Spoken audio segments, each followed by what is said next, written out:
বরিশালে ক্রমশই প্রকোপ আকার ধারণ করছে ডেঙ্গু। চলতি মাসে এই জেলায় প্রায় 18 জনের মৃত্যু হয়েছে।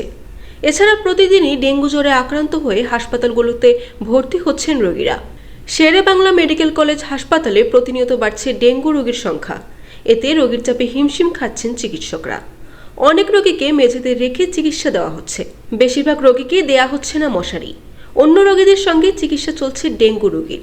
এছাড়া হাসপাতাল যেন পরিণত হয়েছে ময়লার ভাগাড়ে। চাহিদা অনুযায়ী সেবা না পাওয়ায় ক্ষোভ প্রকাশ করেছেন রোগীরা। তবে ডেঙ্গু রোগীদের সঠিকভাবে চিকিৎসা দেওয়া হচ্ছে বলে দাবি হাসপাতালটির উপপরিচালকের।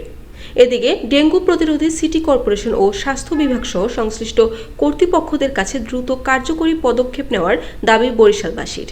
ডেঙ্গু রোগীদের জন্য আলাদা কোনো ওয়ার্ড নেই। ডেঙ্গু রোগী, হার্টের রোগী, অন্যান্য রোগী একাত্রে রাখা হয়। এতে আমরা আতঙ্কিত যে কোনো মুহূর্তে আমাদেরও ডেঙ্গু ছড়াইতে পারে।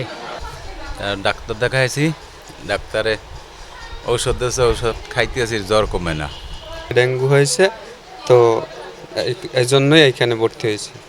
টেস্ট দিয়েছি, পরীক্ষা করিয়ে দেখে যে ডেঙ্গু হয়ে গেছে, এই আবার তারা ভর্তি দিয়েছে।